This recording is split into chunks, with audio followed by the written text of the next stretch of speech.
бұрынғы өмірдің адамдарының жатқан жеріне ешқашанда тыныштық болған жоқ. Әмір Темірге де.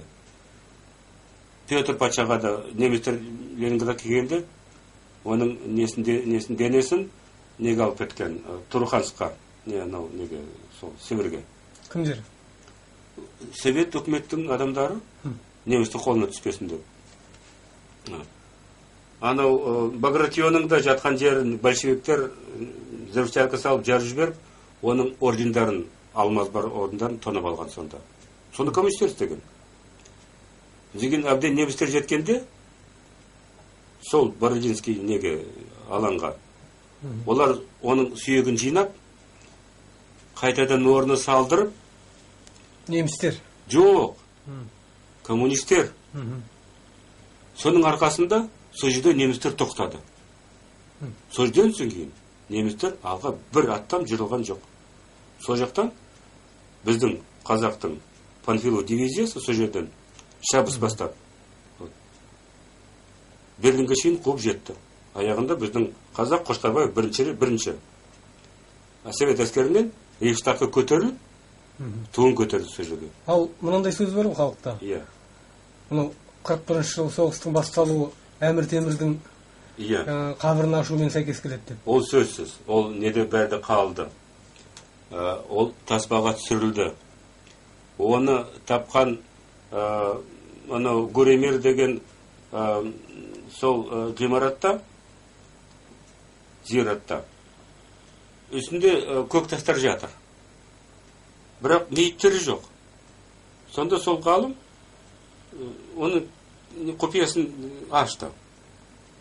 Мейіттер астында жатыр. Бірақ оның есігін бітеп тастаған. Сонда соны есігін қай жерін екен ода тауып алды. Неден? Тастардан. Салынған тасынан, фундаментінен. Сонда соны қопарып, есікке жақындағанда шалдар келді, өзбектердің шалдары. Сонда ішінде қыпшақтар көп, қыпшақтарда. Делегациялар келді. Өтінішін айтты. Бұл ұлы Жихангер. Оның рухына тиюге болмайды. Қиын болады бізге. Қиын апат шығады. Қиын жағдайға түсеміз. Тіпті талай адамдар бұдан мерт болады. Талай адам аштықты көреді. Тимей қойыңдар оғанда. Бұл болды бір рет. Сонда бір тас жатыр, сол жерде екі жаққа бөлінген. Оны бір ауғаның емері алып кетті сонда. Самарқанды жаулап алып, сол тас, көк тас соған қызығып, соны алып кеткенде, оны көтеретін ол жақта экскаваторлар жоқ қой. Машиналар жоқ, піл де жоқ. Жаңғыз енді еденет сол түйе. Бір түйеге оның омыртқысы шыдамайды. Сонда екі жаққа бөліп, екі түйеге соны тиіп, сол тасты алып кеткенде, оның артынан қырғын болды сұлағанда. Қырғын болғанда, сол емірдің ұл балалар бәрі өлді. Деген ол өзі өлімнің алдында келгенде, дервиш келді, бір дервиш. Суфи. Сол жақтан. Бұхарадан, Самарқандтан суфи келді сол жерден. Ол оны сыйлап, қабылдап, айтты, не болды? Бұл не деген апат сонда? Бәрі халыққа түйінек болып келді ауру. Қырылып жатыр. Мыңдаған болып қырылып жатыр. Ауданымен. Ол айтты, ол Әмір Темірдің рухы. Сені жазылаған. Ойбай, сұмдағай. Айтмаған қайтып құтқару. Енді мені жарайды, мен кеттім. Мені ешкімде қалған жоқ. Әйелі қалды. Әйелі мен қызы қалды сонда тірі. Сол патшаның, ауғанның патшаның. Ол айтты, тастарын орнына қойдыр. Бәр сол ғимараттың босаған сынған жерін өз ақшамен жөндет. Деген 25, не 50 жылға неге имамдарға ақша төле, Құран оқысын. Күн сайын Құран оқысын. Күн сайын. Жұма сайын одан төкі. Сөйтіп ол керуенді жіберді, алтынмен, екі тасымен. Сонда сол ғимараттың бір шетінде бар жазба арабша. Бұл кішкене соған кішкентай не босаға жасап қойған, соның несінен бұл сол анау ауған әмірінің бұйрығымен, қаржысымен салынған қосымша деген сол ғимараттың. Ол бар. Сонда сол екі тас тұр, жағын. Соның арқасында сол әмірдің сол енді несі мұрагері қалмағаннан кейін оған Бабыр өз туыстарынан жеңіліп сол жаққа қашқанда сонда қызық оқиға болды. Анау қайтыс болды ғой патша. Оның несі әйелі, жесірі. Мемлекеті билігі шамасы жоқ қой. Мұсылман мемлекеті болған. Қызының да билігі шамасы жоқ. Ал билікке келетін адамнан ол өзі қорқатын жаман. Бұрын ол оған көз салып, бір үлкен рудың соның несі, басы. Өте бай адам. Содан ол әбден шошыды. Сөзсіз ол билігі келсе кегін алады. Жеңіл өлсем, о да жақсы болатын еді сонда. Неген? Сонда, тәп сонда Бабыр келгенде, енді сарайға жеткізді ғой. Анау Самарқандан, анау ұлы Бабыр наманың авторы, өзі ұлы жауынгер бізге келіп тұр деп. Сонда ол Бабыр сондай тез асығып қашқан жолда оның әйелі бала тапты. Оны жолдың несін шыдамайтынын біліп, олар жолда кішкене сол оралған несіне ақша салып, қағаз, төлқұжат жазып, сөйтіп қалдырып кеткен. Оны бір дихан тауып алды сол баланы. Оны тауып алып, асырап, ол шал болып қайтыс болды. Оның ұрпағы сүрген қатарына қайтыс болды. Оның ұрпағы одан сүрген қайтыс болды. Ал біз Бабырға көшейік. Оның ұрпағына тағы да ораламыз. Сонда таңертең енді нелер келді сарбаздар Бабырға. Жүріңіз, бізбен еріңіз сарайға. Ол ойлады, артымнан келе жатқан енді анау Самарқанды қазір билеген адамдардың енді өкілдері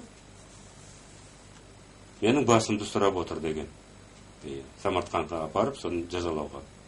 Сөйтіп ол әулетімен қоштасып, сонда әулеті қасындағы әйелі и аталығы.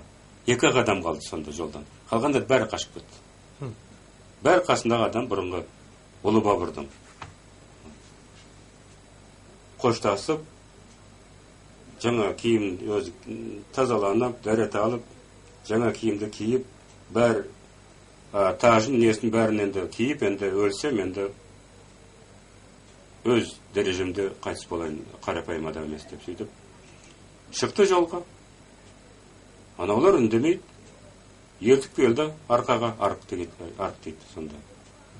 Есік ашылды, тарс етіп артынан жабылды, ол түсінді. Өлім алдында күтіп тұр.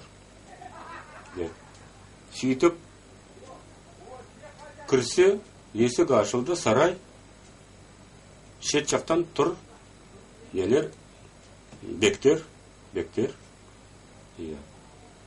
Имамдар тұр. Неде? Төрде әйел отыр. Ол енді ауған патшасының әйелі ғой. Иә. Соның қасына жақындағанда ол түрегеліп, сәлем беріп, қауымға сөзін айтты. Құрметті қауым, біз былтыр еңіреп жылап, біздің патшамызды жерлеттік. Одан қалған енді ұрпақ жоқ. Құдай бізді жазалады. Бірақ Құдай бізді енді кешірді. Әмір Темірдің, ұлы Шыңғысханның тұқымы бізге қонақ болып келіп тұр. Біз сол себептен соны қазір бәріміз патша қып ант берейік деді. Қарсылас болса, менің барлас нелеріме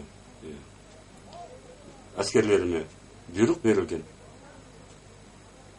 оны жақтамаса деген. Содан олар бәрді тізе бүгіп, оны үстіне көтіргізіп отырғызды. Имам нені оқып, тажды, ауған патшаның тажын басына кигізді, Құран оқып имам. Деген бәрді келіп тізе бүгіп, оны ант берді. Сөйтіп, ауғанда сонда қатыгез батыр халықты жеңген Тәңірдің арқасында, сол себебі оқиғаның арқасында Бабыр. Ешқандай қан төгіссіз? Қан төгіссіз. Бір баланың жасы төгілген жоқ. Сондықтан ол әділетті ғой. Ол билікке түскеннен кейін сол патшаның әйелін айрықша не болды оған? Орын берілді. Үлкен атақ берілді оған. Сөйтіп ол өз-өзін жанында, бәрінде, билігінде сақтап қалды, бірақ ол сразу қолма-қол реформа жасады. Біріншіден әскери реформаны, екіншіден налог реформаны, үшіншіден енді Әмір Темірдің тұқымы болғаннан кейін Шыңғыс ханның біріншіден ол бұйрық берді, бәр базарда рекетерлердің бәрінде дараға асып тастау. Тәңірдің бәр ауғаның несінен тіпті ауылдарының адамдар базарға келсе, рекетерлер бәр дарда асылып тұр. Бәр молдалар Әмір Темірдің бұйрығын оқып жатыр. Енді бұл күннен кім зорлық істесе, зұлымдық істесе, парақор болса, мынау болса, жаза өлім. Тып-тыныш, тым-тырыс, бір мезгілде халық бай болып кетті. Енді көтеріліп кетті тұрған өмірлері. Содан деген ол әскер жинап, 20 мың әскермен 150 мың Делийский сұлтанаттың әскерін жеңіп, Делийский сұлтанатты басып алды. Сол жақтан ұлы Моғол империя сол Делийден басталды. Ал оның қалған ұрпағының оқиғасы о да қызық.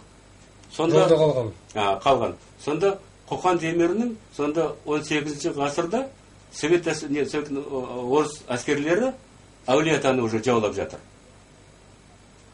Енді жақындады Қоқан хандығының шекарасына. Әулие-ата сонда соған бағынатын ғой, Қоқандыққа. Сонда Қоқанның қаны қартайып, бәр ұрпақтары қырылып, оныңда өлетін өмірі келді. Сонда билер жиналып, оның орны кім басады? Басатын адам жоқ. Қалған ұрпақ жоқ.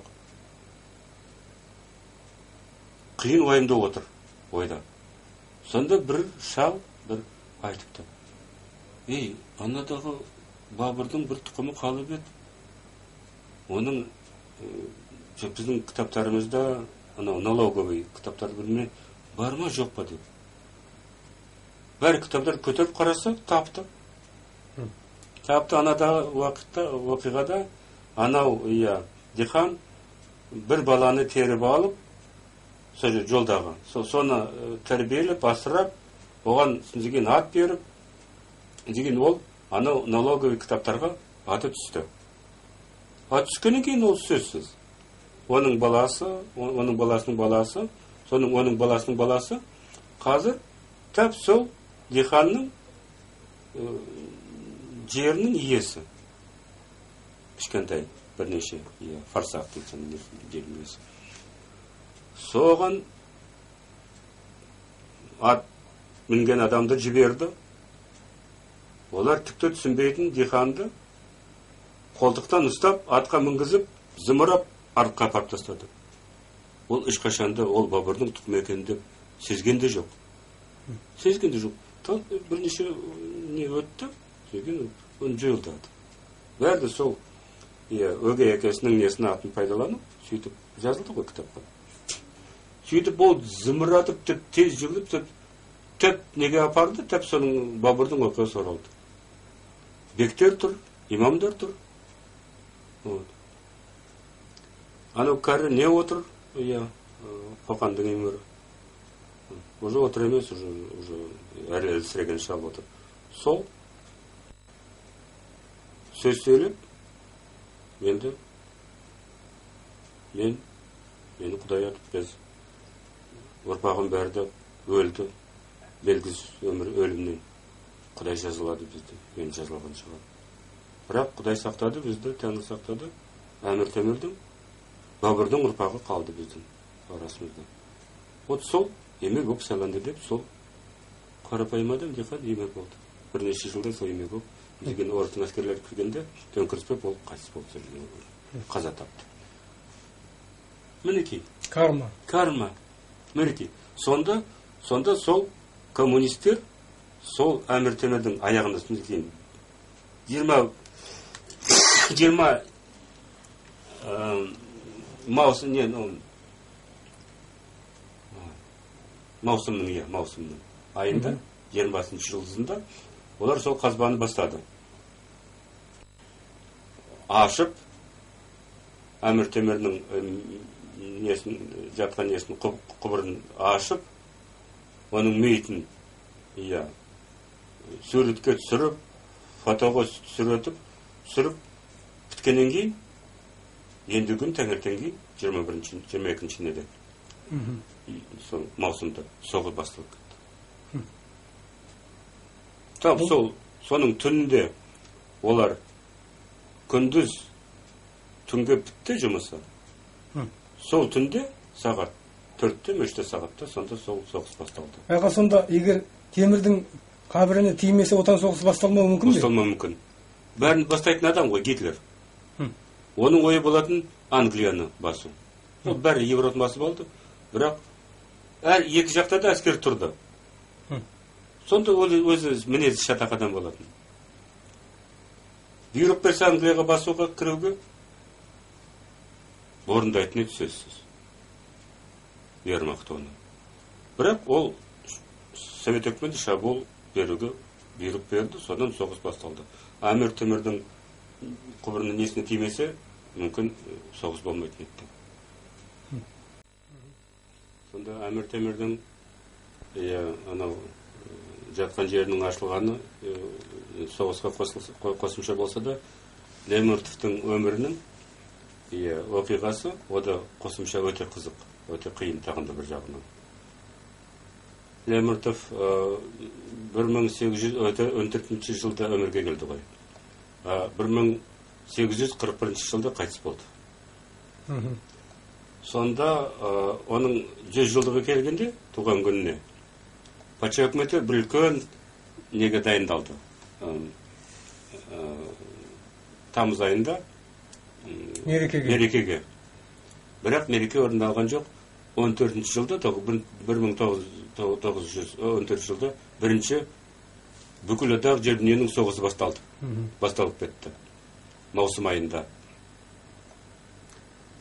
Кейін соғыс бітті, Совет өкіметі енді биледі. Енді Совет өкіметі дайындалды. Лермонтовтың 100 жылына қайтыс болғанына енді рәсім жасауға. Оған әбден дайындық болғанда екінші соғыс басталып кетті 41 жылда. Қызық. 100 жылдан кейін 2 рет соғыс болды Лермонтов. Сонда сандық өзгерістерде кармалық үлкен бір байланыс бар ғой? Иә. Сол өлі тұлға болғаннан кейін оның өмірге келген уақытысында, кеткен уақытысында үлкен қауіп. Не үлкен мүмкін жақсылық оның белгісі. Қауіп көбісі қауіп шыққан. Ал ғарыш сарбазының келіп кеткені әлі белгісіз. Келген ғарыш сарбазының айы тәп нағыз қырғын болып жатқанда Киев трагедиясы болды сонда. Сонда қоршауға түскен 1 миллионнан артық адам. Оның 600 мыңы пленге түсті. Тұтқынға. 2,5 миллиондай қырылды сонда адамның. Совет өкіметінің адамдарының. Коммунизмнің адамдары. Тәп сол күнде. Ал соттап сол 42-жыл мамыр айында